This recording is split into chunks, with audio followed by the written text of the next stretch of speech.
Siapa, kata Nabi, yang Allah inginkan untuknya kebaikan, khairan, mutlak kebaikan, kebaikan yang absolut, maka Allah akan memberikan dia kesempatan bertafakuh, memperdalami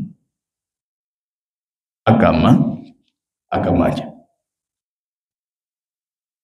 Dalam literasi bahasa Arab, kata al-fiqhu itu hanya digunakan untuk pemahaman yang detail dan mendalam.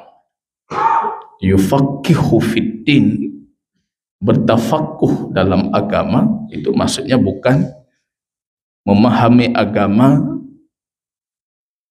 secara global, secara umum, tapi dia memahami agama secara rinci dan terperinci, secara mendalam. Itu yang dimaksud dengan tafakuh, dan dimaksud dengan kesempurnaan kebaikan yang diberikan kepada mereka yang memperdalami agama mereka.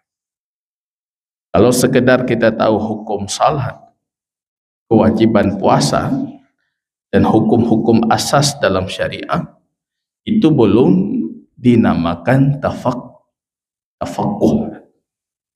Tapi ketika kita mengkaji seperti hari ini babul hibah, hukum-hukum tentang hibah